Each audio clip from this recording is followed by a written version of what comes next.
యేసుక్రీస్తు ప్రభు నామంలో కూడా వచ్చిన మరి ఒకసారి వందనాలు తెలియజేస్తూ ఉన్నాను. అలాగే మనందరం ఇలా కలుసుకుని తండ్రి అయిన దేవుని యొక్క వాక్య జ్ఞానాన్ని పొందుకునేదానికి ఇట్టి మంచి అవకాశం ఇచ్చిన తండ్రి కూడా నా కృతజ్ఞతాస్తుతులు తెలియజేస్తూ ఉన్నాను.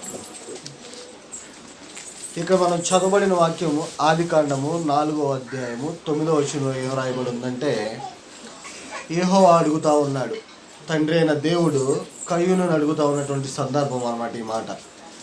ఆయన ఏమని అడుగుతూ ఉన్నాడంటే, నీ తమ్ముడైన హేబేలు ఎక్కడున్నాడని కయ్యూనును అడగగా అతడు, నేను ఎరుగను, నా తమ్మునికి నేను కావలివాడనా అనెను.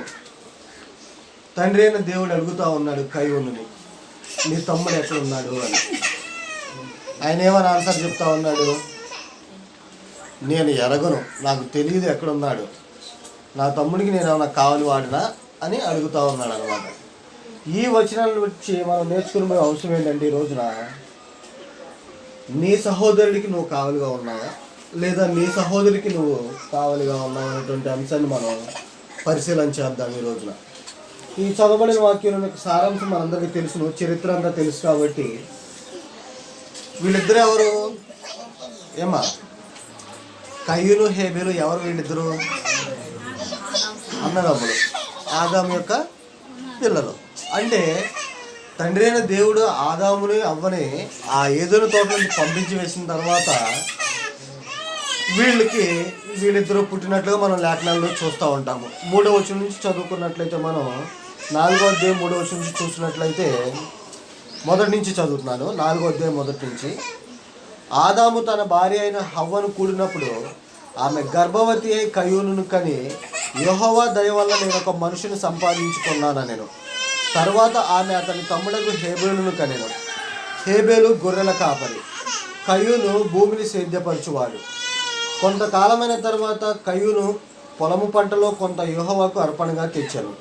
హేబేలు కూడా తన మందలో తొలుచూలున పుట్టిన వాటిలో క్రొవ్విన వాటిని కొన్ని తెచ్చాను. యెహోవా హేబేలును అతని అర్పణను లక్ష్యపెట్టెను, కయ్యూనును అతని అర్పణను ఆయన లక్ష్య పెట్టలేదు. కాబట్టి కయ్యూనునకు మిక్కిలి కోపం వచ్చి అతడు తన ముఖము చిన్నబుచ్చుకొనగా. గమనించండి, ఆదాము అవ్వలకు పుట్టినటువంటి కుమారులు వీళ్ళు, కయ్యూను హేబేలు. కయ్యూను అనే వ్యక్తి ఏమో పంటను సేద్యపరిచే వ్యక్తి, హేబేలు అనే వ్యక్తి ఏమో మందలను కాచేటువంటి మందల కాపరి. అయితే వీళ్ళిద్దరూ కూడా ఒకనొక సందర్భంలో దేవునికి అర్పణలు తీసుకొచ్చారు. కయ్యూను తన పంటలోంచి కొంత భాగాన్ని తీసుకొచ్చాడు అర్పణగా. హేబేలు కూడా తన మందలోంచి శ్రేష్టమైనటువంటి వాటిని, అంటే క్రొవ్వినటువంటి వాటిని, తొలుచూలు పుట్టిన వాటిని తీసుకొచ్చి దేవునికి అర్పణగా అర్పించాడు. ఇక్కడ గమనించినట్లయితే మనందరం, దేవుడు హేబేలు యొక్క అర్పణనే లక్ష్య పెట్టాడు, అంటే అంగీకరించాడు. కయ్యూని యొక్క అర్పణనే అంగీకరించలేదు. ఎందుకని అంగీకరించకపోయి ఉంటాడంటారు? ఏమ్మా, ఎందుకని అంగీకరించకపోయి ఉంటాడు? తన పంటలో కొంత భాగాన్ని తీసుకొచ్చాడు, అంటే మామూలుగా దేవునికి ఇచ్చేటట్లుగా తీసుకొచ్చినాడు. హేబేలు ఎలా తీసుకొచ్చాడు? క్రొవ్విన వాటిని, ప్రథమ ఫలంగా ఉన్నటువంటి వాటిని, అంటే దేవుడికి ఏదైతే ఇష్టంగా ఉందో దానికి అనుగుణంగా నడుచుకున్నట్లుగా మనం ఈ చర్యను బట్టి గమనిస్తూ ఉన్నాం. అయితే ఈ సందర్భంలో ఆ కయ్యూని యొక్క అర్పణని దేవుడు లక్ష్య పెట్టబోవటాన్ని బట్టి కయ్యూని ఏమయ్యాడు? చిన్నబుచ్చుకున్నాడు. అంటే ఏంటి చిన్నబుచ్చుకుంటాం అంటే? అలిగినట్టు, అంతేనా? అలిగాడు అనమాట. అలిగి అప్పుడు దేవుడు అడుగుతూ ఉన్నాడు అనమాట, ఏమని? నీకు కోపమేలా? 6వ వచనంలో యెహోవా కయ్యూనుతో, నీకు కోపమేలా? ముఖము చిన్నబుచ్చుకొని ఉన్నావేమి? నీవు సత్క్రియ చేసిన ఎడల తలనెత్తుకొనవా? సత్క్రియ చేయని ఎడల వాకిట పాపము పొంచి ఉండును, నీ ఎడల దానికి వాంఛ కలుగును, నీవు దానిని ఏరుదు అనెను. కయ్యూను తన తమ్ముడైన హేబేలుతో మాట్లాడాను. వారు పొలంలో ఉన్నప్పుడు కయ్యూను తన తమ్ముడైన హేబేలు మీద పడి అతనిని చంపాను. గమనిస్తూ ఉన్నారా? దేవుడు అడుగుతూ ఉన్నాడు, నువ్వు సత్క్రియ చేస్తే తలెత్తుకోవా? నువ్వు సత్క్రియ చేయలేదు కానీ పాపం పొంచి ఉంది, నీకు ఆ పాపం వాంఛ కలుగుతుంది, నువ్వు దానికి దాసుడు అవుతావు అనేటువంటి విషయాన్ని హెచ్చరిస్తూ ఉన్నాడు. కానీ కయ్యూను ఏం చేశాడంటే తన తమ్ముడితో మాట్లాడి పొలంలో ఉన్నప్పుడు తనని చంపివేసినట్లుగా మనం గమనిస్తూ ఉన్నాం. ఈ సందర్భంలో దేవుడు అడుగుతూ ఉన్నాడు కయ్యూన్ని, నీ తమ్ముడు ఎక్కడున్నాడయ్యా అని. అప్పుడు ఆయన అడిగినటువంటి ఆయన చెప్పినటువంటి సమాధానం ఏంటి? నేను ఎరగను, నేను ఏమన్నా నా తమ్మునికి కావాలి వాడినా అనేటువంటి విషయాన్ని దేవునితో తెలియజేస్తూ ఉన్నాడు. ఈ రోజున మనం నేర్చుకుని పోయేటువంటి అంశం ఏంటంటే, పరిశుద్ధపరచబడిన ప్రతి సహోదరుడు లేదా సహోదరి తన పొరుగు సహోదరుల పట్ల కానీ పొరుగు సహోదరుల పట్ల కానీ వారి యొక్క బాధ్యతలు కానీ వారి యొక్క జీవితంలో తోడుగా ఉండటం కానీ లేదా వారిని సంరక్షించే విధానం కానీ ఎవరికైనా ఉన్నాయా లేవా అనేటువంటి విషయాన్ని మనం ఈరోజు పరిశీలన చేద్దాం. ఎందుకనంటే కయ్యూను ఏమంటున్నాడమ్మా, నేను ఏమన్నా నా తమ్ముడికి కాపలా ఉన్నానా, కావలిగాడినా అంటున్నాడు. కానీ లేఖనాల నుంచి మనం పరిశీలన చేస్తే సహోదరులు ఎలా ఉండాలో కొన్ని విషయాలు మనం పరిశీలన చేద్దాం. మొదటిగా గమనించినట్లయితే మనందరం కూడా ఒకరి పట్ల ఒకరు మరి ఒకరు బాధ్యతలను పరిశీలన చేద్దాం. నా పట్ల మీకు, మీ పట్ల నాకు ఉన్నటువంటి బాధ్యతలేమో లేఖనాలు ఏం చెప్తున్నాయో చూసినట్లయితే, మొదటిగా యేసుక్రీస్తు ప్రభువు చెప్తున్న మాటలు మనం గమనించినట్లయితే యోహాను సువార్త 13వ అధ్యాయము 34వ వచనము 35వ వచనం చదువుదాం ఒకసారి. యోహాను సువార్త 13వ అధ్యాయము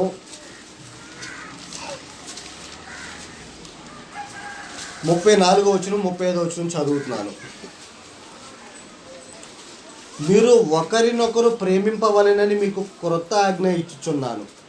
నేను మిమ్మల్ని ప్రేమించినట్టే మీరును ఒకరినొకరు ప్రేమింపవలెను. మీరు ఒకరి ఎడల ఒకడు ప్రేమ గలవారైన ఎడల దీనిని బట్టి మీరు నా శిష్యులని అందరూ తెలుసుకుందురనెను. యేసుక్రీస్తు ప్రభువు ఏం చెప్తా ఉన్నారంటే ఇక్కడ ఆయన ఒక క్రొత్త ఆజ్ఞ ఇస్తా ఉన్నాడంట. ఏంటి ఆజ్ఞ? మీరు ఒకరినొకరు ప్రేమించుకోవాలి అనేటువంటి విషయాన్ని తెలియజేస్తూ ఉన్నాడు. తర్వాత మీరు ఒకరినొకరు ప్రేమ గలవారై ఉంటే దీన్ని బట్టి మీరు నా శిష్యులని తెలియబడతారు, అంటే అందరూ మిమ్మల్ని నా శిష్యులైనట్లుగా గుర్తిస్తారు అనేటువంటి విషయాన్ని ఇక్కడ తెలియజేస్తూ ఉన్నాడు. అంటే ఇది యొక్క ఆజ్ఞగా కూడా యేసుక్రీస్తు ప్రభువు మనకు తెలియజేస్తూ ఉన్నాడు. ఏంటంట దీనిలో ఉన్న సారాంశం? ఒకరి పట్ల ఒకరు ఎలా ఉండాలి, ప్రేమ కలిగి ఉండాలి అనేటువంటి విషయాన్ని తెలియజేస్తా ఉన్నాడు. ఎందుకనంటే ఇక్కడ మనం గమనించాం కదా,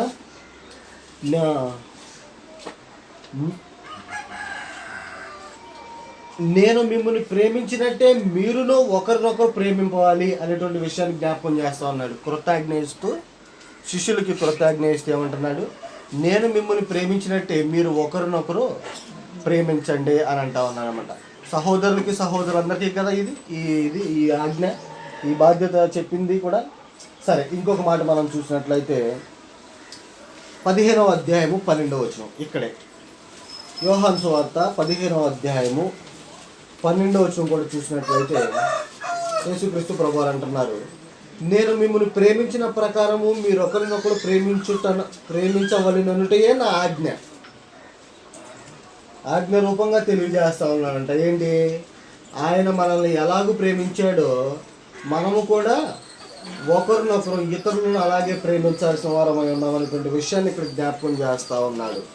ఇంకా 17వ వచనంలో కూడా మీరు ఒకరినొకరు ప్రేమింపవలెనని ఈ సంగతులు మీకు ఆజ్ఞాపించుచున్నాను. కొన్ని విషయాలు తెలియజేస్తూ ఉన్నాడంట ఆయన. మీరు ఒకరినొకరిని ప్రేమించుకోవాలని ఈ విషయాన్ని మీకు తెలియజేస్తూ ఉన్నాను అనేటువంటి విషయాన్ని ఇక్కడ తెలియజేస్తూ ఉన్నాడు. అంటే యేసుక్రీస్తు ప్రభువారు ముఖ్యంగా చెప్తూ ఉన్నటువంటి విషయం ఏంటంటే, నేను మిమ్మల్ని ప్రేమించిన ప్రకారం మీరు కూడా ఒకరినొకరు ప్రేమించుకోండి అనేటువంటి విషయాన్ని ఇక్కడ ఆజ్ఞ రూపంగాను ప్రతి ఒక్కరికి జ్ఞాపకం చేస్తూ ఉన్నట్లుగా మనం గ్రహిస్తూ ఉన్నాం. అపోస్తలుడైన పౌలు గారు కూడా ఇదే విషయాన్ని దృఢపరుస్తూ ఉన్నాడు. రోమీయులకు రాసిన పత్రిక 13వ అధ్యాయము 8వ వచనం ఒకసారి చదువుకుందాం. రోమీయులకు రాసిన పత్రిక 13వ అధ్యాయము 8వ వచనం చూసినట్లయితే, ఒకరినొకడు ప్రేమించుట విషయములో తప్ప మరేమియు ఎవనికిని అచ్చి ఉండవద్దు. పొరుగు వానిని ప్రేమించువాడే ధర్మశాస్త్రము నెరవేర్చినవాడు అంటా ఉన్నాడు. ఏమంటున్నాడమ్మా పౌలు గారు ఇక్కడ? ఒకరినొకడు ప్రేమించిన విషయంలో తప్ప ఇంకా వేరే ఏ విషయంలో కూడా మీరు వాళ్ళకి అచ్చి ఉండొద్దు. అంటే ఏంటి అచ్చి ఉండటం అంటే ఏంటి? బాకీ ఉండొద్దు. ఏ విషయంలో కూడా మీకు బాకీ ఉండొద్దు, ఒక్క విషయంలోనే బాకీ ఉండాలి. ఏంటది? ఒకరినొకరు ప్రేమించడం విషయంలో తప్ప ఇంకా ఎందులో కూడా బాకీ ఉండకూడదు అనేటువంటి విషయం తెలియజేస్తూ అంటున్నాడు ఆయన ఇక్కడ కింద వచనంలో. మీరు 9వ వచనం అమ్మ, 8వ వచనంలో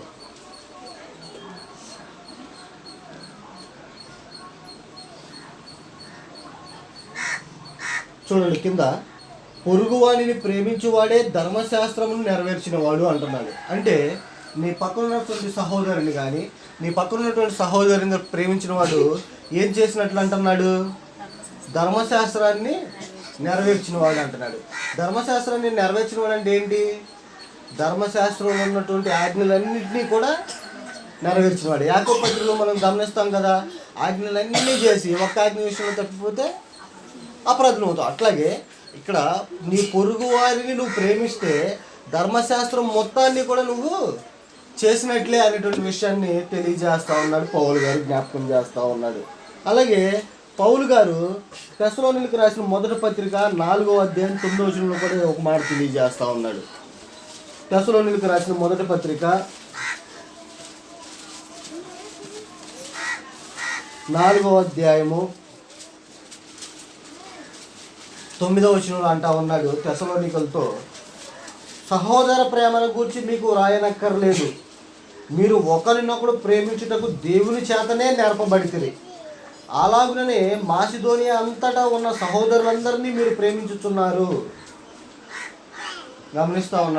గమనిస్తూ ఉన్నారమ్మా? ఏమంటా ఉన్నాడు ఇక్కడ తెస్సలోనికీలో ఉన్నటువంటి సంఘస్థులకి తెలియజేస్తూ, సహోదరుల ప్రేమ గురించి మీకు ప్రత్యేకంగా రాయనక్కర్లేదు అంటున్నాడు. ఎందుకని ఈ మాట అన్నాడు? ఎవరికన్నా జ్ఞాపకం ఉందా? అనేక సందర్భాల్లో చదువుతూ ఉంటాం వీళ్ళ గురించి. మనం తెస్సలోనిక సంఘంలో ఉన్నటువంటి వారి యొక్క స్థితి ఎలా ఉందనేటువంటి విషయాలు కూడా మీకు అందరికీ చాలా వరకు తెలుసని అనుకుంటా ఉన్నాను. మర్చిపోయి ఉంటారు, జ్ఞాపకం చేస్తాను. వీళ్ళు తెస్సలోనికలో ఉన్నటువంటి సంఘస్థులు ఏం చేశారంటే, పరిశుద్ధులు సహోదరుల మీద ప్రేమ చూపించే విషయంలో ఎలాగ చూపించారంటే వాళ్ళు చూడండి, కొరింథీయులకు రాసిన పత్రిక 2వ పత్రిక, కొరింథీయులకు రాసిన 2వ పత్రిక 8వ అధ్యాయంలో చూసినట్లయితే వీళ్ళ గురించి ఇక్కడ రాయబడి ఉంది. సహోదరులారా, మాసిదోనియా సంఘములకు అనుగ్రహింపబడి ఉన్న దేవుని కృపను గురించి మీకు తెలియజేయుచున్నాను. మాసిదోనియా అనేది ఒక రీజను, తెస్సలోనిక అనేది ఒక పట్టణం అన్నమాట, ఒక రీజన్లోనే ఇదంతా. వాటిని గురించి తెలియజేస్తూ ఉన్నాడు ఇక్కడ. ఏలయనగా వారు బహుశ్రమల వలన పరీక్షింపబడగా అత్యధికముగా సంతోషించిరి, మరియు వారు నిరుపేదలైనను వారి దాతృత్వము బహుగా విస్తరించెను. ఈ కృప విషయములోను పరిశుద్ధుల కొరకైన పరిచర్యలో పాలు పొందు విషయములోను మనపూర్వకముగా మమ్మల్ని వేడుకొనుచు వారు తమ సామర్థ్యము కొలదియేగాక సామర్థ్యము కంటే ఎక్కువగాను తమంతట తామే ఇచ్చినని మీకు సాక్ష్యం ఇచ్చుచున్నాను. ఇదియుగాక మొదట ప్రభువుకును దేవుని చిత్తము వలన మాకును తమను తామే అప్పగించుకొని ఎంతగా చేయుదురని మేము అనుకొనలేదు. తెస్సలోనికల గురించి చెప్తా ఉన్నాడు అనమాట. పరిశుద్ధుల కొరకు వారి యొక్క పరిచర్య కొరకు వీళ్ళు ఏం చేశారంటే, నిరుపేదలైనా సరే కూడా వారు ఎలాగిచ్చారంటమ్మా? బహుగా ఇచ్చారంట, ఎక్కువగా ఇచ్చారంటమాట. ఎక్కువగా దేన్ని బట్టి ఇచ్చారంటే వారికి వాళ్ళ సహోదరుల పట్ల ఉన్నటువంటి ప్రేమను బట్టి ఇచ్చాడు. అందుకని ఈ మాటనే జ్ఞాపకం చేసుకుని పౌలు గారు అక్కడ అంటున్నాడు అనమాట. తెస్సలోనికీయులతో అంటున్నాడు ఈ మాట ఈ పత్రికలో. ఏమని? 4వ అధ్యాయం 9వ వచనంలో ఇందులో మనం చదువుకున్నాం కదా, సహోదరుల ప్రేమను గురించి మీకు రాయనక్కర్లేదు, మీకు తెలుసు, మీరు ఎలా నడుచుకున్నారో మాకు తెలుసు, మేము చూసాం కదా, కనుక మీకు రాయనవసరం లేదు అనేటువంటి విషయాన్ని ఇక్కడ తెలియజేస్తూ ఉన్నట్లుగా మనం గమనిస్తూ ఉంటాం. అంటే స్థూలంగా గమనించినట్లయితే మనం యేసుక్రీస్తు ప్రభువారు చెప్పిన, పౌలు గారు చెప్పిన, ఇంకా పేతురు గారు కూడా ఇదే మాట తెలియజేస్తూ ఉంటారు. చూడండి, పేతురు రాసిన మొదటి పత్రిక 1వ అధ్యాయము 22వ వచనము. పేతురు రాసిన మొదటి పత్రిక 1వ అధ్యాయము 22వ వచనం చూసినట్లయితే, మీరు క్షయబీజం నుండి కాక శాశ్వతము జీవము గల దేవుని వాక్య మూలముగా అక్షయ బీజము నుండి పుట్టింపబడిన వారు గనుక నిష్కపటమైన సహోదర ప్రేమ కలుగునట్లు మీరు సత్యమునకు విధేయులవుడి చేత మీ మనసులను పవిత్రపరచుకుని వారై ఉండి ఒకరినొకడు హృదయపూర్వకముగాను మిక్కటముగాను ప్రేమించుడి. పేతురు గారు కూడా ఇదే మాట తెలియజేస్తూ ఉన్నాడు. ఏమని? మీరు సహోదర ప్రేమ, ఎలాంటి సహోదర ప్రేమ అంటే నిష్కపటమైనటువంటి సహోదర ప్రేమ గలవారై ఒకరినొకరు మిక్కటముగా హృదయపూర్వకముగా ప్రేమించండి అనేటువంటి విషయాన్ని ఇక్కడ పేతురు గారు తెలియజేస్తూ ఉన్నాడు. వీళ్ళందరూ కూడా ఇలాంటి మాటలు ఎందుకు తెలియజేస్తూ ఉన్నారంటే వీళ్ళందరూ దగ్గరుండి యేసుక్రీస్తు ప్రభు వారిని చూశారు. ఆయన యొక్క జీవన విధానాన్ని వీళ్ళందరూ పరిశీలన చేశారు, దగ్గరుండి చూశారు అన్నమాట. అందుకని వీళ్ళందరూ కూడా మనందరినీ హెచ్చరిస్తూ ఉన్నారు ఈ రోజున, సహోదరుని ప్రేమించండి ప్రేమించండి అని. అలాగే యోహాన్ కూడా చూసినట్లయితే యోహాన్ రాసిన మొదటి పత్రిక 3వ అధ్యాయము 11-12 వచనాలు చూడండి. యోహాన్ రాసిన మొదటి పత్రిక 3వ అధ్యాయము 11-12 వచనం చూసినట్లయితే, మనం ఒకరినొకడు ప్రేమింపవలెననేది మొదటి నుండి మీరు వినిన వర్తమానమే కదా. గమనిస్తూ ఉన్నారా? యోహాన్ కూడా అంటున్నాడు, మీరు మొదటి నుండి విన్న వర్తమానమే కదా ఇది. యేసుక్రీస్తు ప్రభువారు చెప్పారు, తర్వాత అపోస్తలులందరూ చెప్పారు, మీరు విన్నారు కదా ఈ విషయాలన్నీ కూడా. ఏంటది? ఒకరినొకరు ప్రేమింపవాలనేది. మనము కయ్యూని వంటి వారమై ఉండరాదు. వాడు దుష్టుని సంబంధి అయి తన సహోదరుని చంపాను. వాడు అతన్ని ఎందుకు చంపాను? తన క్రియలు చెడ్డవియు తన సహోదరు క్రియలు నీతి గలవునై ఉండుట గనుకనే కదా ఇక్కడ జ్ఞాపకం చేస్తున్నాడు యోహాను. ఫస్ట్ నుంచి మీరు వింటానే ఉన్నారు కదా, పూర్వం నుంచి మీరు వింటానే ఉన్నారు కదా, మీరు ఒకరినొకరు ప్రేమించాలనేటువంటి విషయాన్ని మీకు తెలియజేస్తూ ఉన్నాను. మనము కయ్యూని వంటి వారమై ఉండకూడదు. ఎందుకంటే కయ్యూనికి ఉన్నటువంటి క్రియలు అలాంటివి, దుష్టమైనటువంటి క్రియలు అనేటువంటి విషయాన్ని ఇక్కడ మనకి జ్ఞాపకం చేస్తూ ఉన్నాడు. ఇక్కడ 23వ వచనం కూడా మనం ఒకసారి చదువుకున్నట్లయితే, ఆయన ఆజ్ఞ ఏదనగా ఆయన కుమారుడైన యేసుక్రీస్తు నామమును నమ్ముకొని ఆయన మనకు ఆజ్ఞాపించిన ప్రకారముగా ఒకరినొకడు ప్రేమింపవలెనన్నదే. చూస్తూ ఉన్నారా? ఆజ్ఞ ఏంటంటే ఇక్కడ మనకు ఆజ్ఞాపించింది ఏంటంటే ఆయన మీరు ఒకరినొకరు ప్రేమించుకోవాలి అనేటువంటి విషయాన్ని మాత్రం ఇక్కడ తెలియజేస్తూ ఉన్నాడు. తర్వాత ఇక్కడ 4వ అధ్యాయం 7వ వచనంలో చూడండి. యోహాను రాసిన మొదటి పత్రికలోనే 4వ అధ్యాయం 7వ వచనంలో, ప్రియులారా మనము ఒకరినొకడు ప్రేమింతుము, ఎలయనగా ప్రేమ దేవుని మూలముగా కలుగుచున్నది. ప్రేమించు ప్రతివాడును దేవుని మూలముగా పుట్టినవాడే దేవుని ఎరుగను. గమనిస్తూ ఉన్నారా? ప్రేమించడం అనేది ఎంత ముఖ్యమైనటువంటి విషయం అంటే ఇక్కడ మనం గమనిస్తే, ప్రేమ పాపాన్ని కప్పుద్ది, క్షమిస్తుంది, ఇతరులని మనం క్షమిస్తుంది, వారి మధ్య ఉన్నటువంటి దూరాన్ని తగ్గిస్తుంది. ఇక్కడ చూడండి 11వ వచనంలో కూడా 4వ అధ్యాయం 11వ వచనంలో చూసినట్లయితే, ప్రియులారా దేవుడు మనలను ఇలాగ ప్రేమింపగా మనం ఒకరినొకడు ప్రేమింపబద్ధులమై ఉన్నాము. ఎలాగ ప్రేమించాడు మనల్ని? మనం ఇంకా పాపులమై ఉండగానే ఆయన మన కోసము శిలువ మరణం పొందినంతగా ప్రేమించాడు మనల్ని. కనుక మనం కూడా ఏం చేయాలంటే ఇప్పుడు ఒకరినొకరు ప్రేమింపబద్ధులమై ఉన్నామనేటువంటి విషయాన్ని ఈ లేఖనాలన్నిటి ద్వారా మనం గమనిస్తూ ఉన్నాం. ఇప్పుడు ఒక ప్రశ్న, కయ్యూనికి హేబేల్కి ప్రేమ ఉందంటారా? వాళ్ళ అన్నదమ్ముల మధ్యన ప్రేమ ఉందా? ఏమా ఉందా? చెప్పాలి. లేదు చెప్పండి, డౌట్ ఏముంది దానిలో? ఎందుకు ఆలోచన చేస్తూ ఉన్నారు? వాళ్ళిద్దరి మధ్యన ప్రేమ లేదు. కనుకనే వాళ్ళు కయ్యూను ఏం చేశారంటే తన చెడ్డ క్రియలను బట్టి తన తమ్ముడైనటువంటి హేబేల్ని చంపేశారు. చంపినట్లు మనం లేఖనాల్లో కూడా చదువుకుంటా ఉన్నాం. ఇది ఒకరికి పట్ల మరొకరికి ఉండాల్సినటువంటి ముఖ్యమైనటువంటి ఆజ్ఞ కానీ, బాధ్యత కానీ, పని కానీ, ఒకరికొకరు ఉన్నటువంటి కర్తవ్యం కానీ ఏంటంటే ఒకరినొకరు ఏం చేయాలా? ప్రేమించాలి. మిక్కటముగా హృదయపూర్వకంగా ప్రేమించాలనేటువంటి విషయాన్ని మనం గ్రహిస్తూ ఉన్నాం. ఇప్పుడు రెండో విషయం ఏంటంటే మనం ఒకరినొకరు ప్రేమించుకోవాలని గమనించాం కదా, అది ఎలాగూ ప్రేమించాలనేటువంటి విషయాన్ని కూడా లేఖనాల్లోంచి చూద్దాం. ఒకరినొకరు చూపించే ప్రేమ, ఆ ప్రేమ ఎలా ఉండాలంటే ఎలా చూపించాలనేటువంటి విషయాన్ని కూడా మనం లేఖనాల్లోంచి పరిశీలించేద్దాం. చేసిన తర్వాత మనల్ని మనం ఒకసారి ప్రశ్నలు వేసుకుందాం. ఇప్పుడు గమనించే కొన్ని విషయాలన్నీ కూడా ఎవరైనా రాసుకుంటే సీరియల్ నెంబర్ పెట్టుకుని రాసుకోండి, 1, 2, 3 అని రాసుకోండి, చెప్తాను. రోమిలకు రాసిన పత్రిక 15వ అధ్యాయం 7వ వచనం చూద్దాం. మొదటగా రోమిలకు రాసిన పత్రిక 15వ అధ్యాయము 7వ వచనం మనం చూసినట్లయితే,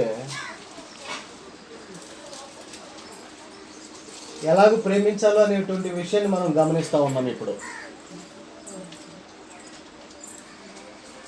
15వ అధ్యాయము 7వ వచనం చూస్తే, కాబట్టి క్రీస్తు మిమ్మును చేర్చుకొనిన ప్రకారము దేవునికి మహిమ కలుగునట్లు మీరును ఒకరినొకడు చేర్చుకొనుడి.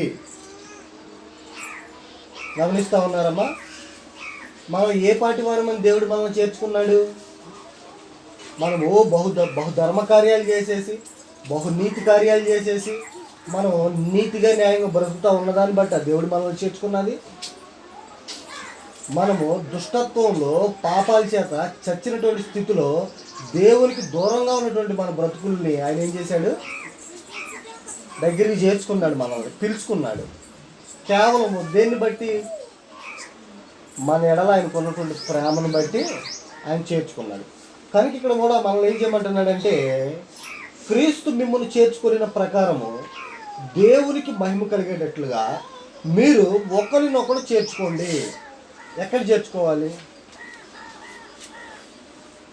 ఎక్కడ చేర్చుకోండి? మీ ఇంట్లో చేర్చుకోమనా? మా ఇంట్లో చేర్చుకోమనా? ఎక్కడ చేర్చుకోమని? వాళ్ళని నీ హృదయాల్లో చేర్చుకోవాలి. నీ సొంత తమ్ముళ్ళు లెక్క, నీ సొంత సిస్టర్ లెక్క వాళ్ళని హృదయంలో పెట్టుకోవాలన్నమాట. చూడండి, ఇంకొక విషయాన్ని మనం పరిశీలిద్దాం. రెండో విషయం 14వ అధ్యాయము 9వ వచనం. ఇక్కడే రోమిలకు రాసిన పత్రిక 14వ అధ్యాయము 19వ వచనం చదువుదాం.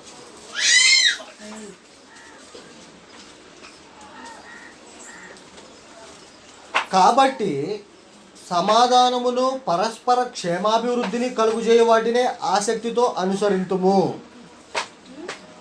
సహోదరులు ఎలా ఉండాలనేటువంటి విషయాన్ని చూడండి. ఇక్కడ ఎలాగ ఉండాలంట? సమాధానము, పరస్పరము క్షేమాభివృద్ధి. సమాధానం అంటే తెలుసుగా మీకు? ఏంటి సమాధానం అంటే? ఒకరికి మరొకరికి ఏ విధమైనటువంటి సమస్యలు లేకుండా ఉంటమే సమాధానకరమైనటువంటి స్థితి. కానీ ఇక్కడ ఇంకో మాట అంటున్నాడు. ఏ మాట అది? పరస్పర క్షేమాభివృద్ధి కలుగుజేయ వాటిని ఆసక్తితో వెంటాడండి అంటున్నాడు. అంటే ఇద్దరికి మేలు కలిగే విషయాల్లోనే వారు నడుచుకోలేనటువంటి విషయాన్ని జ్ఞాపకం చేస్తూ ఉన్నాడు. ఒకరికి మేలు, ఒకరికి కీడు జరిగే విషయాలు కాదు. పరస్పరము క్షేమాభివృద్ధి కలిగినట్లుగా ఆసక్తితో అలాంటి వాటిని వెంబడించండి అనేటువంటి విషయాన్ని ఇక్కడ జ్ఞాపకం చేస్తూ ఉన్నాడు. మూడో విషయం చూసినట్లయితే గలతీయులకు రాసిన పత్రిక 5వ అధ్యాయము 13వ వచనం. గలతీయులకు రాసిన పత్రిక 5వ అధ్యాయము 13వ వచనం చూద్దాం.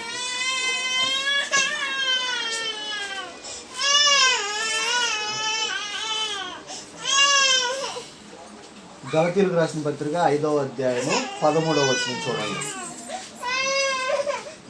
సహోదరులారా, మీరు స్వతంత్రులుగా ఉండుటకు పిలువబడితిరి. అయితే ఒక్క మాట, ఆ స్వాతంత్ర్యమును శారీరక క్రియలకు హేతువు చేసుకొనక ప్రేమ కలిగిన వారి ఒకరికొకడు దాసులై ఉండుడి.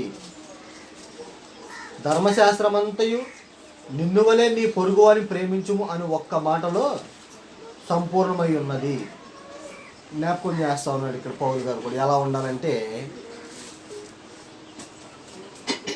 ప్రేమ కలిగి ఒకరికొకడు దాసులై ఉండండి. అంటే ఒకరికొకడు దాసులై ఉండటం అంటే ఏంటి? ఒకడు దాసుడు ఉన్నాడు కూడా, అసలు ఆ దాసుడు పని ఏంటి? దాసుడు పని ఏంటమ్మా? యజమానుడు చెప్పినల్లా చెయ్యాలి. ఇప్పుడు ఒకడికొకడు దాసుడు అంటే ఏంటి?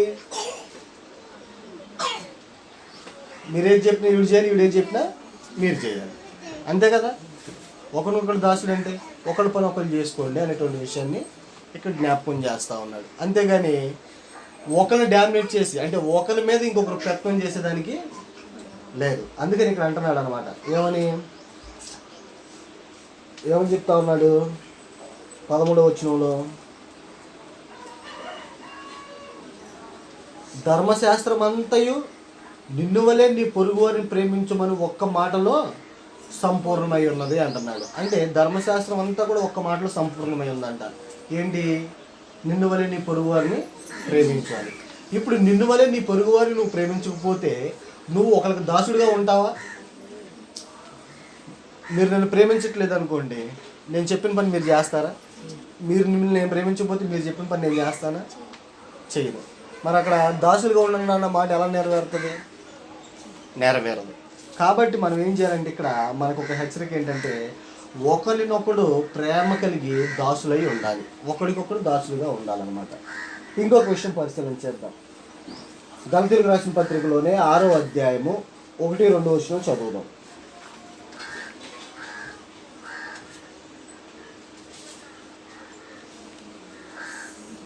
సహోదరులారా, ఒకడు ఏ తప్పిదములోనైనను చిక్కుకొనిన యెడల ఆత్మ సంబంధులైన మీలో ప్రతివాడును తానును శోధింపబడుదునేమో అని తన విషయమై చూచుకొనుచు సాత్వికమైన మనసుతో అట్టి వారిని మంచి దారికి తీసుకుని రావలెను. ఒకని భారములను ఒకడు భరించి ఎలాగూ క్రీస్తు నియమమును పూర్తిగా నెరవేర్చుడి. ఇక్కడ 2 విషయాలు తెలియజేస్తా ఉన్నాడు.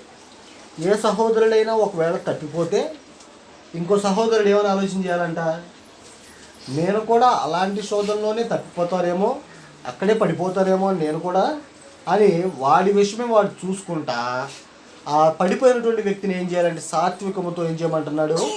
మంచి దారికి తీసుకురావాలి. ఎందుకంటే నువ్వు కూడా అక్కడ పడిపోయే ప్రమాదం ఉంది కాబట్టి. ఇంకొక మాట అంటున్నాడు, ఒకని భారములను ఒకడు భరించి ఎలాగూ క్రీస్తు నియమమును పూర్తిగా నెరవేర్చుడి. క్రీస్తు నియమాన్ని నెరవేర్చమంటున్నాడు. ఏమని? ఎలాగునా? ఒకని భారములను ఒకడు భరించుట. ఈ మాట అర్థమైంది అనుకుంటున్నాను మీకు. ఒకని భారాలు ఒకడు భరించడం అంటే ఏంటి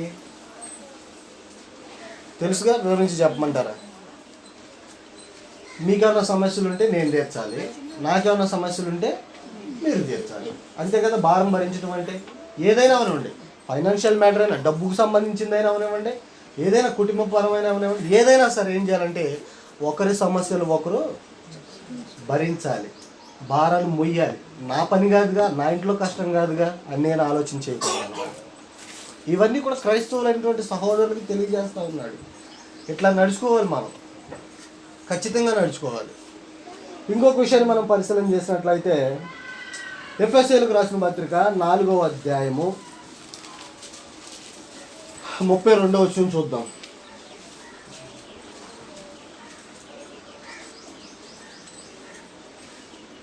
ఎఫెసీయులకు రాసిన పత్రిక 4వ అధ్యాయము 32వ వచనం చూద్దాము.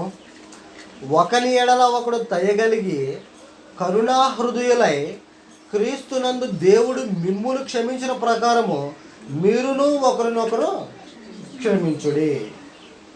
ఎలా ఉండమంటున్నాడమ్మా? ఒకరినొకడు దయగలిగి. దయ అంటే జాలి. వారి పట్ల మనకి ఏ విధమైనటువంటి కోపం క్రోధం లేకపోతే వారికి మన పట్ల జాలి కలుగుతుంది. జాలిగా ఉంటాం వాళ్ళ మీద మనం. అంటే జాలిగా ఉండటం అంటే అనుకూలంగా ఉండటం వాళ్ళకి ఉండి ఏమంటున్నాడంటే కరుణా హృదయులై క్రీస్తునందు దేవుడు మిమ్మును క్షమించిన ప్రకారము మీరును ఒకరినొకడు క్షమించండి అంటున్నాడు. మరి సహోదరుల మధ్య ఏదైనా సమస్య వస్తే క్షమించుకుంటున్నారా? సహోదరుల మధ్య ఏదైనా సమస్య వస్తే క్షమించుకుంటున్నారా? ఒకరినొకరు. అందుకనే కింద అక్కడ ఎవరైనా తప్పు చేస్తే నేను కూడా ఆ తప్పులో పడిపోతానేమో అని జాగ్రత్తగా చూసుకుంటా వాళ్ళు ఏం చేసుకోవాలి? మంచి దారిలో తీసుకొచ్చుకుని పెట్టుకోవాల్సిన బాధ్యత ఎవరిది?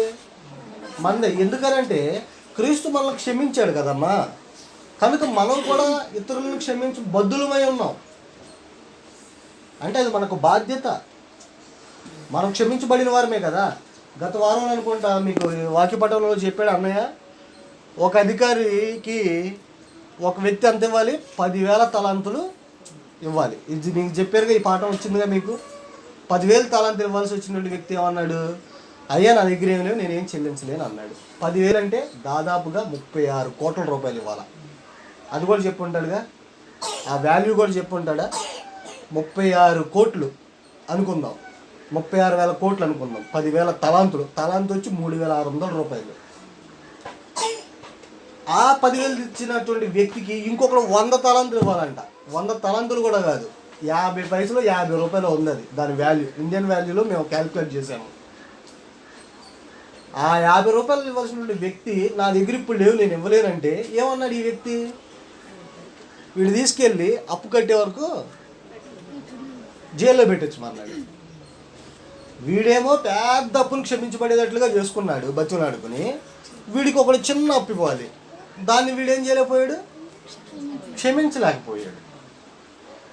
ఇది కాదు క్రీస్తు. మనం ఎంతో పాపంలో ఉంటే అసలు ఎందుకు పనికిరానమై ఉంటే ఆయన మనం క్షమించి ప్రేమించి జాలిపడి మనందరం ఏం చేసాడు, తీసుకొచ్చి తన కుమారుగా కూర్చోబెట్టుకున్నాడు. దేవునికి పిల్లలమైనటువంటి బాధ్యత అనుగ్రహించాడు మనందరికీ.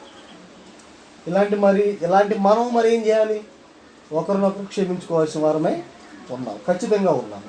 ఇంకొక విషయాన్ని మనం పరిశీలన చేద్దాం. ఎఫెసీయులకు రాసిన పత్రికలోనే 5వ అధ్యాయము 21వ వచనం పరిశీలన చేద్దాం.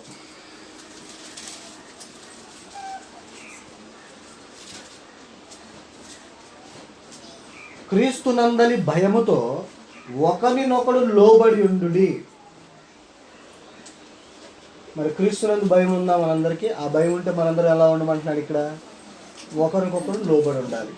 లోబడి ఉండడం అంటే ఎలా తెలుసుగా మనందరికీ? స్కూల్లో పిల్లలు టీచర్కి లోబడి ఉంటారా? ఎదురు చెప్తారా? ఏమయ్య చెప్తారా? పాఠాలు చెప్పేటప్పుడు ఎంతో చక్కగా వినయంగా బుద్ధిగా టీచర్లు చెప్పే పాఠాలు పిల్లలు వింటారు. అట్లానే క్రైస్తవులైనటువంటి మనందరం కూడా ఏం చేయాలంటే ఆయన యందలి భయముతో భయభక్తులు కలిగి మనం ఏం చేయాలంటే ఒకరికొకడు లోబడి ఉండాలి. ఇది కూడా ప్రేమించాల్సినటువంటి లక్షణంలో ఒక లక్షణమే. మనం మరి ఒక సహోదరుని ప్రేమించే విషయం జ్ఞాపకం చేసుకుంటాం కనుక ఈ విషయం కూడా అందులోకి వచ్చేటువంటి విషయమే. ఇంకొక విషయాన్ని పరిశీలన చేద్దాం. హెబ్రీయులకు రాసిన పత్రిక 3వ అధ్యాయము,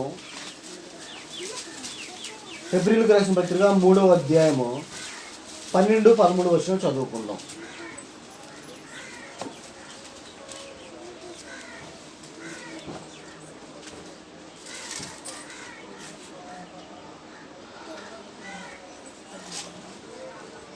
హెబ్రీయులకు రాసిన పత్రిక 3వ అధ్యాయము 12వ వచనం నుంచి 14వ వచనం వరకు చదువుకుందాము. సహోదరులారా, జీవము గల దేవుని విడిచిపోవునట్టి విశ్వాసము లేని దుష్ట హృదయము మీలో ఎవని యందైనా ఒకవేళ ఉండునేమో అని జాగ్రత్తగా చూసుకొనుడి.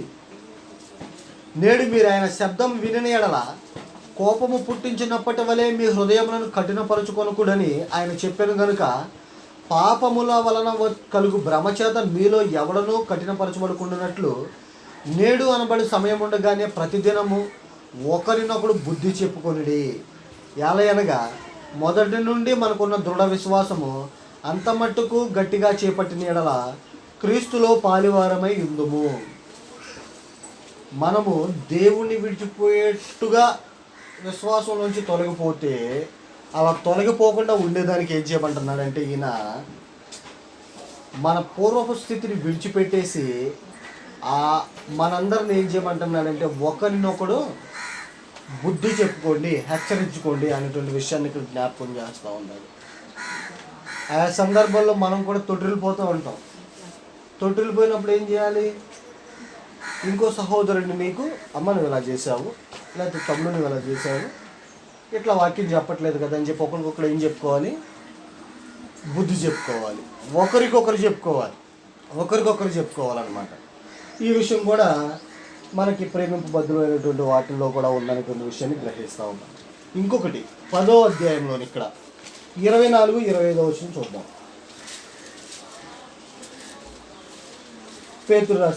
హెబ్రీయులకు రాసిన పత్రిక 10వ అధ్యాయము 24-25 వచనంలో చూసినట్లయితే, కొందరు మానుకొనుచున్నట్టుగా సమాజంగా కూడుట మానక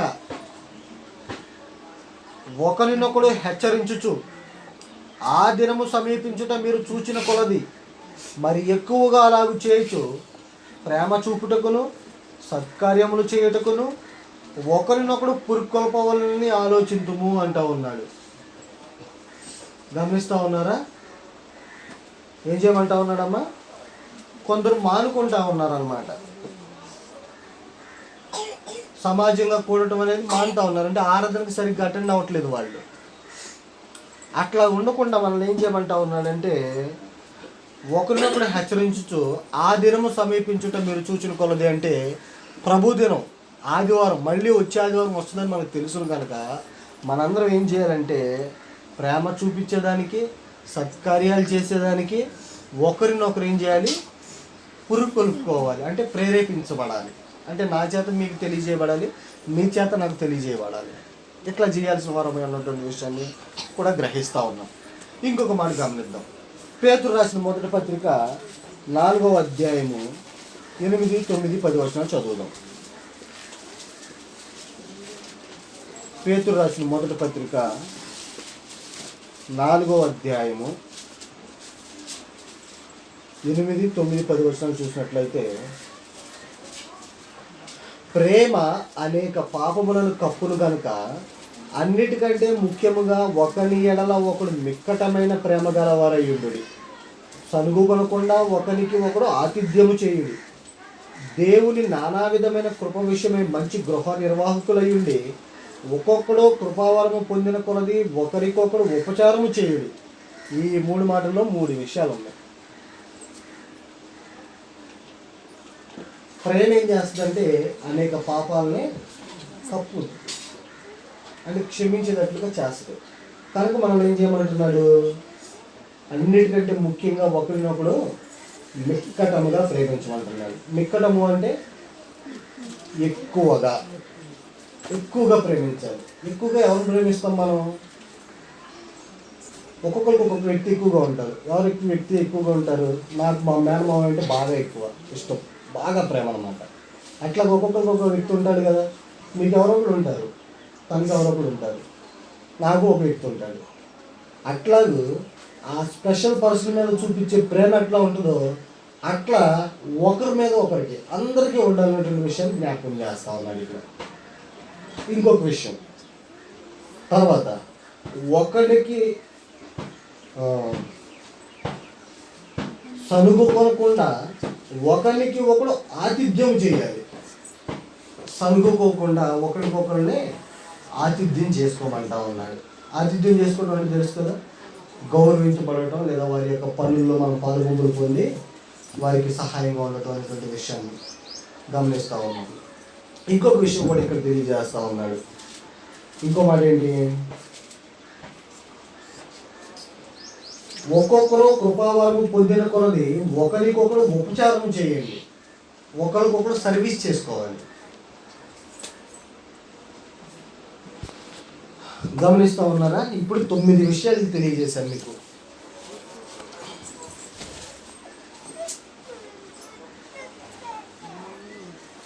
ఇప్పుడు ఈ చదవబడిన విషయాలన్నింటిని బట్టి మన సహోదరులకి ఆతిథ్యం చేసే విషయం కానీ, ఒకరికొకరు లోబడి ఉండటం కానీ, ఒకరికొకరు దాసులమై ఉండటం కానీ, ఒకరినొకరు హెచ్చరించుకోవడం, బుద్ధి చెప్పుకోవటం కానీ, ఈ విషయాలన్నింటినీ పరిశీలన చేసిన తర్వాత ఇప్పుడు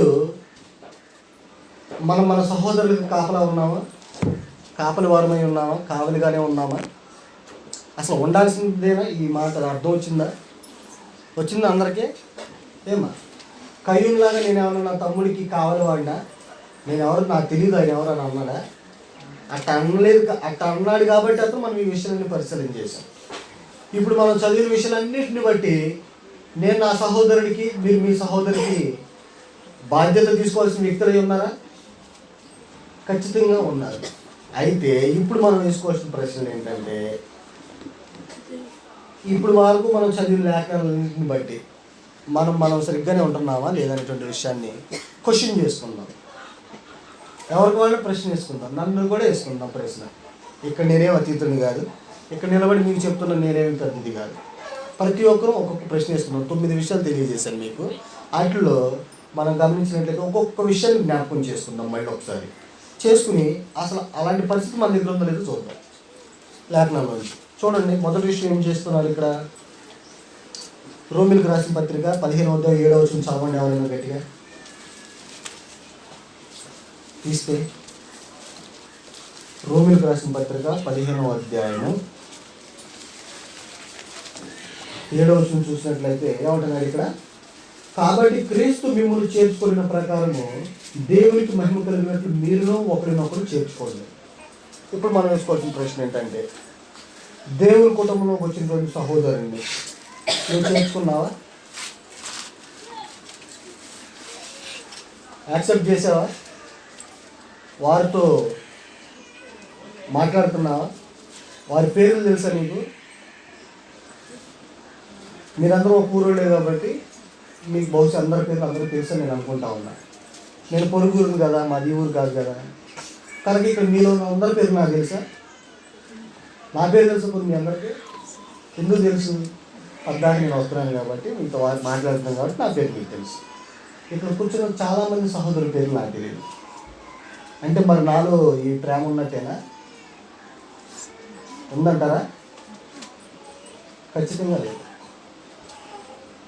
ఒక పరిశుద్ధుడు ఇంకొక పరిశుద్ధుని యొక్క పేరు తెలుసుకునేటువంటి స్థితిలో ఉన్నాడంటే వారి పట్ల ఆ వ్యక్తికి ఎంత బాధ్యత ఉంది? ఆలోచించేయండి. మేము ఈ ఊరు వస్తాము, 1 గంట వాకింగ్ చెప్తాము. ఆమెలోనే ఎదురు ముగ్గురు చేపలు చెప్తారు, మిగతా అందరూ వెళ్ళిపోతారు. ఇంకా వాళ్ళకి ఎప్పుడు మాట్లాడేది మేము? మళ్ళీ 1800 వచ్చి ఆదివారంలోనే. అంటే వాళ్ళతో మాట్లాడే అవకాశం మాకు అనుకోలేదు. కనుక వాళ్ళ పేర్లు ఏంటనేది నాకు తెలియదు. ఖచ్చితంగా నేను మీ ఊరే అనుకోండి, మీ అందరి పేర్లు నాకు కూడా తెలుస్తాయి. కానీ ఇక్కడ అది కాదు మెయిన్. పరిశుద్ధపరచబడినటువంటి ప్రతి సహోదరుడు కూడా సంఘంలో ఎవరెవరు ఉన్నారు, వాళ్ళ పేర్లు ఏంటి, వాళ్ళ యొక్క అంత మినిమంగా తెలుసుకోవాల్సిన బాధ్యత ఉందన్నమాట. చేసుకున్న వాళ్ళని సక్రమంగా చూసుకోవాల్సిన బాధ్యత. మన ఇంట్లో మన వాళ్ళ పేర్లందరూ తెలుసుగా మనకి. మన ముత్తాత పేరు కూడా తెలుసు, మనం చూసుంటాం. మనకు తెలియదు కదా మన ముత్తాతలు ఎవరు, కానీ వాళ్ళ పేరు కూడా మనకు తెలుస్తూ ఉంటాయి. కనుక మనం ఏం చేయాలంటే, సోదరుడు ఒకవేళ ఒక సహోదరుడు సంఘంలో చేర్చబడితే వారి గురించి ప్రత్యేకమైనటువంటి శ్రద్ధ ప్రతి ఒక్కరూ తీసుకోవాలి. తీసుకుని వాళ్ళను కూడా కుటుంబంలోకి, మన కుటుంబ సభ్యులను ఎలాగైతే చూసుకుంటామో అలాగే చూసుకోవాలి. ఇలా చూసుకుంటే, ఈ విషయంలో చూసుకుంటే మన సహోదరుల మీద ప్రేమ ఉన్నట్టు అనే విషయాన్ని ఒకటి గ్రహించాలి. లేకపోతే దాన్ని సరి చేసుకునే ప్రయత్నం చేయాలి. ఇంకొక క్వశ్చన్ ఇస్తున్నాం. రోమిలకు రాసిన పత్రిక 14వ అధ్యాయం 19వ వచనం చదువుతాం. కాబట్టి సమాధానమును పరస్పర క్షేమాభివృద్ధిని కలుగజేయ వాటినే ఆసక్తితో అనుసరించము అన్నాడు. అంటే ఇప్పుడు వేసుకునే క్వశ్చన్ ఏంటంటే, సమాధానంగా ఉండండి, పరస్పరం క్షేమాభివృద్ధి, అంటే ఇద్దరికి క్షేమంగా ఉండేటట్లు ఉండండి అంటున్నాను. ఇప్పుడు మనం వేసుకోవాల్సిన ప్రశ్న ఏంటంటే, నువ్వు నీ సహోదరితో సమాధానంగానే ఉన్నావా లేదా? ఎవరైనా ఉన్నాను. నేను నా సహోదరులతో సమాధానంగా ఉన్నానా లేదా? ఒక క్వశ్చన్ అండి. ఆ క్వశ్చన్ వేసుకున్న తర్వాత వారి యొక్క విశ్వాస జీవితానికి మన యొక్క ప్రవర్తన అడ్డుగా ఉందా? పరస్పరం క్షేమాభివృద్ధి కలగాలంటే ఏంటి? నా వల్ల మీకు ఉపయోగం ఉండాలి, మీ వల్ల నాకు ఉపయోగం ఉండాలి. నా ప్రవర్తన వల్ల మీకు ఇబ్బంది కలిగితే అలా కలగకూడదు కదా, మీ ప్రవర్తన వల్ల నాకు ఇబ్బంది కలగకూడదు కదా. కనుక ఏం చేయమంటున్నాడంటే, ఒకరినొకరు సమాధానంతో ఉండి ఇద్దరికి క్షేమంగా ఉండినట్లుగా వారి క్రియలు ఒకరికొకరు నచ్చేటట్లుగా పనులు చేసుకోవాల్సిన వారమై ఉన్నాము. అలాంటి పరిస్థితులు ఉంటే మన దగ్గర ఈ ఒక్క విషయంలో మనం లేకపోతే ఏం చేయాలో సరి చేసుకోండి. ఇంకొక విషయం గమనిద్దాం. 5వ విషయం, ఎఫెసీయులకు రాసిన పత్రిక 5వ అధ్యాయము 21వ వచనం చదువుతాం. ఎఫెసీయులకు రాసిన పత్రిక 5వ అధ్యాయము 21వ వచనం తీసి చదవండి. ఎవరన్నా తీస్తే గట్టిగా. క్రీస్తునందలి భయముతో ఒకరినొకడు లోబడి ఉండి, ఒకరికొకరు లోబడి ఉండని అంటున్నాడు. ఇప్పుడు మనం వేసుకోవాల్సిన క్వశ్చన్, మరి నీ సహోదరుడు నువ్వు లోబడి ఉన్నావా, లేకపోతే వాళ్ళ మీద పెత్తనం చేస్తూ ఉన్నామా? గమనించండి, క్వశ్చన్స్ వేసుకోవాలి. ఇవన్నీ కూడా ప్రశ్నలు మనం ప్రశ్నించుకోవటం. ఎందుకనంటే లేఖనం ఏం చెప్తుంది, లేఖనానుసారంగా మన ప్రవర్తన ఉందా లేదా? ఎవరిని విమర్శించడం కాదు ఇది, ఎవరిని తప్పు చేస్తున్నారని చెప్పడం కాదు ఇది. లేఖనాలు ఇలా చెప్తా ఉన్నాయి, మీరు ఒకరికొకరు దాసులై ఉండండి, ఒకరికొకరు లోబడి ఉండండి, ఒకరినొకరు ఆతిథ్యం చేసుకోండి, ఒకరినొకరు మిక్కటంగా ప్రేమించుకోండి అనేటువంటి విషయాన్ని తెలియజేస్తూ ఉన్నాయి. మరి అన్నీ చేస్తున్నామో లేదనేది మనం పరీక్షించుకోవాలి కదా, సరి చేసుకోవాలి కదా. కనుక ఈ విషయాన్ని మనం జ్ఞాపకం చేసుకుంటూ ఉన్నాం. ఇంకొక విషయం పరిశీలన చేసినట్లయితే గలతీయులకు రాసిన పత్రిక 5వ అధ్యాయము 13వ వచనం. ఇక్కడ ఒకరికొకరు దాసులై ఉండండి అనేటువంటి విషయాన్ని జ్ఞాపకం చేస్తూ ఉన్నాడు. ఇప్పుడు మరి ఒకరికొకరు దాసులమై ఉన్నామా, లేకపోతే మీ పక్క సహోదరుని మీకు దాసుడిగా చేసుకున్నారా? అంటే డామినేషన్, దాన్ని ఏమంటారు? పెత్తనం. ఒకరికొకరు దాసులమై ఉండమని లేఖనాలు తెలియజేస్తూ ఉన్నాయి. మరి మీరు ఒకరికొకరు దాసులై ఉన్నారా, లేకపోతే ఆ వ్యక్తిని మీకు దాసులుగా చేసుకున్నారా? క్వశ్చన్, అది ఒక క్వశ్చన్, దానికి కూడా ఆన్సర్ చెప్పుకోవాలి మనం. ఇంకొకటి, పేతురు రాసిన మొదటి పత్రిక 4వ అధ్యాయం 8, 9, 10 వచనాల్లో చూసినట్లయితే అక్కడ 3 విషయాలు గమనించాం కదా మనం. పేతురు రాసిన మొదటి పత్రిక 4వ అధ్యాయము 8, 9, 10 వచనాలు ఏమున్నాయి? ఇక్కడ ఏం చూసాము? మిక్కటమైన ప్రేమ గలవారు ఉండండి, సంగు కొనుకుండా ఒకరికొకరు ఆతిథ్యం చేసుకోండి. ఇంకోటి 11వ వచనంలో ఒకరికొకరు ఉపచారం చేసుకోండి అంటారు. అంటే మొత్తంగా ఒకరికొకరిని గౌరవించుకుని సర్వీస్ చేసుకుని ఒకరి అవసరంలో ఒకరు తీసుకుని వాళ్ళని పరస్పరంగా కుటుంబం లాగా ఉండమంటా ఉన్నారు. అలా ఉన్నామా లేదా? దీని మీద ఒక క్వశ్చన్ వేసుకోవాలి. ఇవన్నీ కూడా ఒక సహోదరుని సంఘంలో చేర్చుకున్న తర్వాత మినిమంగా బేసికల్ పాయింట్స్ అన్నమాట వాళ్ళతో మనం చేయాల్సింది. వారి అవసరాలు తెలుసుకోవటం, వారికి గౌరవించటం, వారికి ఆతిథ్యం చేయటం, వారిని ప్రేమగా చూసుకోవటం, ఇవన్నీ సంఘంలో చేర్చబడిన వ్యక్తికి పట్ల చూపించాలి. అదే ఇంకో ఒక వ్యక్తి ఒకవేళ తప్పు చేశాడు అనుకోండి, మన పట్ల కానీ వాక్యానుసారం ఏదైనా తప్పు చేశాడు అనుకోండి, అలాంటి సహోదరుల పట్ల మనం అలా నడుచుకునేటువంటి విషయాన్ని కూడా మనం పరిశీలన చేసినట్లయితే చూసాం కదా. ఇక్కడ ఒక మాట 8వ వచనం ఏం జరిగింది? అక్కడ హెబ్రీయులకు రాసిన పత్రిక 10వ అధ్యాయము 24, 25 వచనాల్లో కొందరు మానుకొనుచున్నట్టు సమాజంగా కూడటం మానక ఆ దినము సమీపించటం మీరు చూచుకొనదు మరి ఎక్కువగా అలాగూ చేయొచ్చు, ప్రేమ చూపుటకును సత్కార్యములు చేయుటకును ఒకరినొకడు ప్రేరేపించాల్సిన వారై ఉన్నామనేటువంటి విషయాన్ని గమనిస్తూ ఉన్నాం. మరి ఇప్పుడు సహోదరుడు ఏదైనా మన పట్ల తప్పు చేస్తే వారికి క్షమిస్తూ ఉన్నామా, లేదా ఆయన ఎవరు నాకు తెలియదు అన్నట్టు కయ్యూను అన్నట్టు మనం కూడా అట్టగా అంటున్నామా? క్వశ్చన్స్ వేసుకోవాలన్నమాట. వారిని పట్టించుకోవట్లేదా? లేఖనం ఏం చెప్తుంది? ఒకరినొకరు బుద్ధి చెప్పుకుని ఆ దినం వస్తుంది కాబట్టి మీరేం చేయాలి?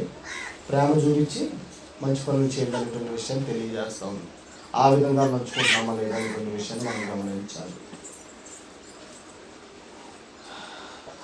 ఇంకొక విషయం, హెబ్రీయులకు రాసిన పత్రిక 3వ అధ్యాయం 12, 13 ప్రకారం అయితే ఎవరైనా మన పట్ల పాపం చేస్తుంటే ఆ పాపం చేయకుండా వాళ్ళని మనం ప్రోత్సహిస్తూ ఉన్నామా లేదా? వాళ్ళని విడిచిపెట్టకుండా ఏదైనా శోధనలో పడిపోయి వారి తొట్టిల్లిపోతే వారిని వదిలేయకుండా అట్లనే వారిని అలాగే జాగ్రత్తగా కాపాడుకుంటూ తీసుకొచ్చి సరైన దారిలో పెడుతున్నామా లేదా?